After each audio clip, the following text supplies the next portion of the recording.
अब आपको कुछ सियासी खबरें बताते हैं। एसआईआर के मुद्दे पर आज तृणमूल कांग्रेस के नेताओं ने चुनाव आयोग के खिलाफ मोर्चा खोल दिया। ममता बनर्जी के भतीजे और तृणमूल कांग्रेस के महासचिव अभिषेक बनर्जी ने कहा कि चुनाव आयुक्त नॉमिनेटेड है, मैं इलेक्टेड हूं, जनता का चुना हुआ प्रतिनिधि हूं, इसलिए इलेक्शन कमीशन को सांसदों के सवालों के जवाब देने ही होंगे। असल में आज अभिषेक बनर्जी तृणमूल कांग्रेस के 10 सांसदों के डेलीगेशन के साथ चुनाव आयोग पहुंचे थे। सभी चुनाव आयुक्तों के साथ इनकी 2.5 घंटे मीटिंग चली। मीटिंग के बाद अभिषेक बनर्जी तमतमाते हुए बाहर निकले और कहा कि उनकी पार्टी ने चुनाव आयोग से जितने सवाल पूछे उनमें से एक का भी उन्हें सटीक जवाब नहीं मिला। अभिषेक बनर्जी ने कहा कि मीटिंग के दौरान मुख्य चुनाव आयुक्त का व्यवहार भी अच्छा नहीं था। अगर ज्ञानेश कुमार में हिम्मत है तो वो उस मीटिंग का सीसीटीवी फुटेज जारी कर दें, उसके बाद जनता समझ जाएगी कि चुनाव आयोग क्या कर रहा है। उनको लगता है गला उठा के बात करेगा और थोड़ा बहुत जोर से बोलेगा तो सब दब जाएगा। हम लोग जब बात करना शुरू किए, पहली बात तो जब कोई बोल रहा था वो रोकने टोकने लग गया। He started losing his temper, मेरे तरफ उंगली उठाने लग गया। फिर मैंने बोला you are nominated, I am elected, आपका उंगली नीचे करके बात करिए। हम लोग जो यहां पे बैठा हुआ है जनता का वोट से चुना हुआ है। बीजेपी के बदौलत खाली आपका एक नोटिफिकेशन का बेसिस पे मैं यहां पे नहीं आया हूं। We are answerable to the people at large, you are answerable to your masters. आप उंगली नीचे करके बात करिए। उनको लगता है कि हम जो बोलेगा वो सुन लेगा। If he has the guts and gall, let him release the footage. I'm standing outside the Election Commission's office. Here it goes. Nirvachan Southern Election Commission of India. Ganesh Kumar must be hearing what I am saying before the media now. If he has the courage, he should come down and face the media and combat and rebut every point I am raising before the media and you today itself, without wasting any further time, rather than making selective leaks. इसके बाद अभिषेक बनर्जी ने चुनाव आयोग पर vote चोरी का इल्जाम लगा दिया। उन्होंने कहा कि आयोग को बताना चाहिए कि बंगाल में जिन 1,36,00,000 लोगों को संदेहास्पद वोटर्स की लिस्ट में रखा गया है, इन वोटर्स की पहचान इलेक्शन कमीशन ने कैसे की, क्योंकि 1 लाख बीएलओ और बीएलएज ने 2 महीने तक एसआईआर पर काम किया। उन्होंने तो सस्पिशियस कैटेगरी में किसी को नहीं रखा। तो चुनाव आयोग ने 1 घंटे में 1.25 करोड़ से ज्यादा लोगों की लिस्ट कैसे बना ली? यहीं पे चोरी हो रहा है और इसको रंगे हाथ पकड़ लिया गया है। अगर चोरी नहीं हो रहा है तो लॉजिकल डिस्क्रिपेंसीज का जो 1,36,00,000 लिस्ट है ये रिलीज करें। भाई एसआईआर पहले भी हुआ है, कोई दिक्कत नहीं है, लेकिन कोई सस्पिशियस लिस्ट बोल के कभी नहीं था, लॉजिकल डिस्क्रिपेंसी बोल के कोई लिस्ट नहीं था। 2002-03 में जब एसआईआर हुआ था, there was nothing called suspicious list. And I have told the Chief Election Commissioner, you are trying to weaponize the electoral roll. You are trying to weaponize the electoral roll based on this suspicion list. कहां से आया ये suspicious list? कौन बनाया?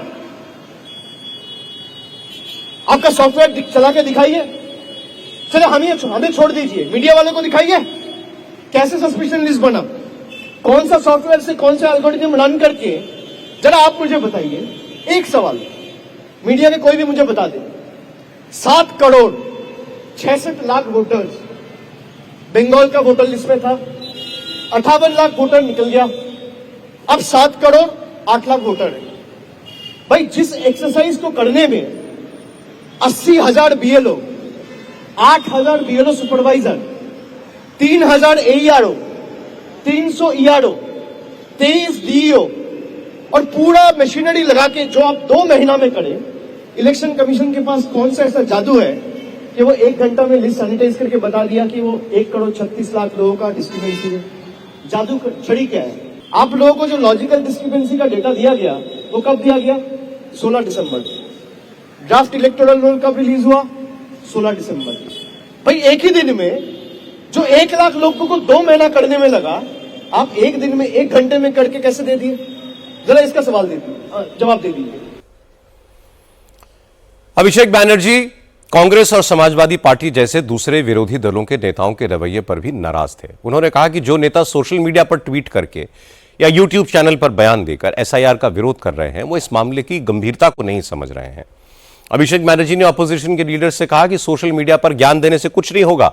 अगर vote चोरी के खिलाफ लड़ना है तो ड्राइंग रूम से बाहर निकलकर सड़क पर आना पड़ेगा। और आखिर में अभिषेक बैनर्जी ने बीजेपी के साथ साथ चुनाव आयुक्तों को धमकी भी दे दी। कहा, ना हमेशा बीजेपी की सरकार रहेगी, ना ज्ञानेश कुमार हमेशा पद पर रहेंगे। जिस दिन बीजेपी की सरकार गई उस दिन कोई नहीं बचेगा। भाई, इससे पता चलता है कि आप कितने डरे हुए हो। आप चाहते ही नहीं हो लोग वोट दे। पहले वोटर सरकार तय करती थी, अब सरकार वोटर तय कर रहा है। यही तो बीजेपी का नया भारत है कि पहले वोटर तय करता था कि प्रधानमंत्री कौन बनेगा, सरकार में कौन बैठेगा। अब सरकार तय कर रहा है कि पोलिंग स्टेशन में कौन जाएगा और वोट कौन देगा।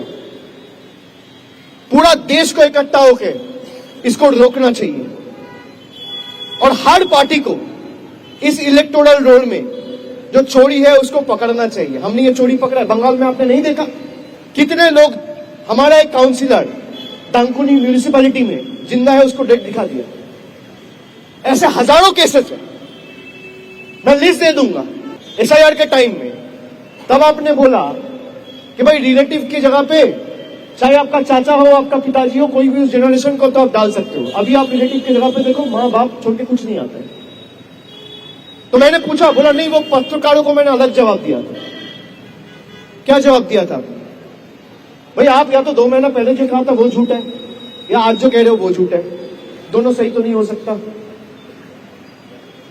मैं उनको इतना ही बताना चाहता हूं कि बीजेपी पूरा जिंदगी देश नहीं चलाएगा, लेकिन देश का संविधान रहेगा। अगर आपको लगेगा कि भाई सत्ते में रहने वाला लोग तो है ही, मेरे साथ बचा लेंगे, वो खुद नहीं बचेंगे जिस दिन सरकार बदलेगा। अभिषेक बैनर्जी चुनाव आयोग के खिलाफ जमीन पर जंग की जो बात कह रहे हैं वो बंगाल में दिख रही है। पश्चिम बंगाल में एसआईआर के बाद इलेक्टोरल रोल्स का इनिशियल ड्राफ्ट जारी हो चुका है और जिन लोगों के नाम इसमें नहीं है या जिन्हें इलेक्टोरल रोल से कोई शिकायत है, उनके दावों और आपत्तियों पर सुनवाई चल रही है। लेकिन तृणमूल कांग्रेस के बूथ लेवल के नेताओं ने कई जगह इस सुनवाई को रोका। उनका कहना है कि जब तक इसमें बीएलए मतलब बूथ लेवल एजेंट्स को शामिल नहीं किया जाएगा, वो सुनवाई नहीं होने देंगे। चुनचुरा विधानसभा सीट से तृणमूल कांग्रेस के विधायक आसित मजूमदार ने लगातार दूसरे दिन ब्लॉक ऑफिस में एसआईआर को लेकर हो रही सुनवाई को बंद किया। आसित मजूमदार ने कहा कि जिन लोगों ने लंबे समय तक सरकार के लिए काम किया है, रिटायर हो चुके हैं, पेंशन पाते हैं, उन्हें भी सुनवाई के लिए बुलाया जा रहा है। जिनके पास पासपोर्ट है, जिनका नाम 2002 की वोटर लिस्ट में है, उन्हें सुनवाई में बुलाया जा रहा है। उन्होंने बीएलएस को न आने देने पर भी सवाल उठाए। आसिम मजूमदार ने कहा कि इस पूरी प्रक्रिया में पारदर्शिता लाने के लिए बीएलओ का होना बहुत जरूरी है। हालांकि बंगाल कांग्रेस के बड़े लीडर अधीर रंजन चौधरी ने आज एक अलग लाइन ली। अधीर रंजन ने कहा कि ममता बनर्जी और अभिषेक बैनर्जी नाटक कर रहे हैं। पहले वो कहते थे कि एसआईआर नहीं होने देंगे, अब जब इलेक्टोरल रोल का ड्राफ्ट आ चुका है तब चुनाव आयोग में जाकर विरोध करने का नाटक कर रहे हैं। यह बंगाल के लोगों को धोखा देने का तरीका है और कुछ नहीं। कांग्रेस और उनके साथ साथ जो जुड़े हुए पार्टियों ने बहुत पहले किया था और हम लोग पहले ये बात बताई थी कि चुनाव आयोग ने जवाब नहीं देते हैं। आज जो बात उठा रहे हैं, जो सवाल उठा रहे हैं बंगाल से आकर, तो मुद्दा बिहार में भी उठाए थे हम लोग कि कितने बांग्लादेशियों को, कितने रोहिंग्या को आप निकाल चुके हैं, किसने घुसपैठियों को आप निकाल चुके हैं, इसका ब्यौरा दिया करो। ये पुरानी बातें हो गए। अच्छा, दूसरी बात, बंगाल में एसआईआर होने की प्रक्रिया होने की पहले ममता बनर्जी खुद ये धमकाई थी कि मैं बंगाल में एसआईआर नहीं होने देंगे। सत्तारूढ़ पार्टी के नेतागण और उसमें ये उनके भतीजा भी थे, ये कहने लगे कि बंगाल में एसआईआर, हिम्मत है, खून का नदियां बहा दूंगा। इन्हीं लोगों की मतलब पहले डराओ लोगों को, डराने का बाद दिखाओ कि तुम्हें हम बचाव कर रहे हैं। आप देखो कब डेलीगेशन लेके आए हैं, जब ये एनुमरेशन और मसौदे एक निकल चुके हैं, फाइनल लिस्ट आने वाला है। जब मसौदा निकल चुके उसके बाद आने में क्या फायदा। बीजेपी की लीडर अग्निमित्रा पॉल ने भी कहा कि ममता बनर्जी की पार्टी ने जिस तरह चुनाव आयोग जैसी संवैधानिक संस्था के खिलाफ एक युद्ध का ऐलान कर दिया है, उससे साफ है कि तृणमूल कांग्रेस लोकतंत्र पर भरोसा नहीं रखती। अग्निमित्रा पॉल ने कहा कि अवैध बांग्लादेशियों और रोहिंग्याओं के नाम कटने की आशंका से ही ममता बनर्जी और अभिषेक बनर्जी इतने बौखला गए। भारत के संवैधानिक जो प्रतिष्ठान इलेक्शन कमीशन उनका अगेंस्ट में युद्ध घोषणा किए है। आपका इतना गुस्सा क्यों?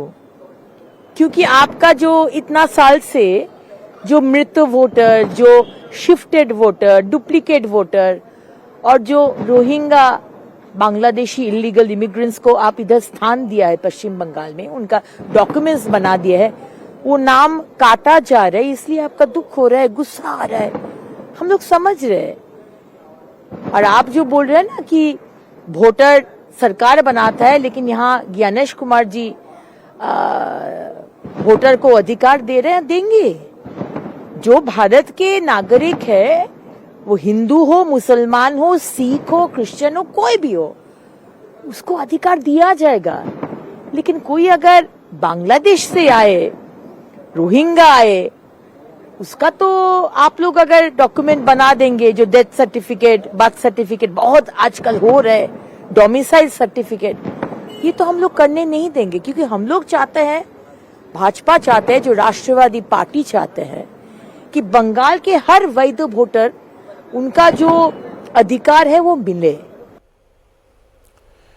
होम मिनिस्टर अमित शाह भी 2 दिन से बंगाल में थे। आज उन्होंने कोलकाता में बीजेपी के 12 सांसदों से मुलाकात की, उनसे ग्राउंड रिपोर्ट ली, सांसदों से पिछले चुनाव के उनके एक्सपीरियंस पूछे, कहां कहां दिक्कत हुई, ये समझने की कोशिश की। अमित शाह ने पश्चिम बंगाल की बीजेपी नेताओं से के साथ उन लोकसभा सीटों के बारे में भी बात की जहां पिछले इलेक्शन में बीजेपी हार गई थी। मीटिंग में 2026 के विधानसभा चुनाव में पार्टी के इलेक्शन कैंपेन की रणनीति पर चर्चा हुई। अमित शाह ने कहा कि ममता सरकार में मां, माटी, मानुष तीनों असुरक्षित हैं। बंगाल में तृणमूल कांग्रेस के भ्रष्टाचार, हिंसा, तुष्टीकरण और कुशासन के खिलाफ जनता का गुस्सा ही सत्ता परिवर्तन का सबसे बड़ा संकेत है। घुसपैठिए राज्य की अर्थव्यवस्था और संस्कृति पर बोझ है।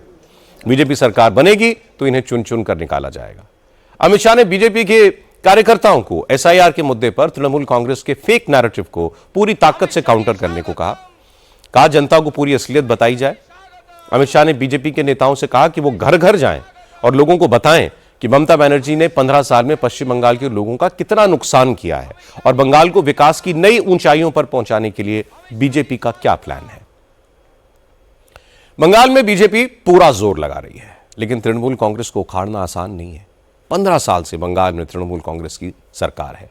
ममता बनर्जी खुद जमीन से जुड़ी हुई नेता है और जबरदस्त फाइटर है, और अपना किला बचाने के लिए ममता पूरा जोर लगा रही हैं। इसलिए यही कहा जा सकता है अभी कि बंगाल का मुकाबला दिलचस्प होगा।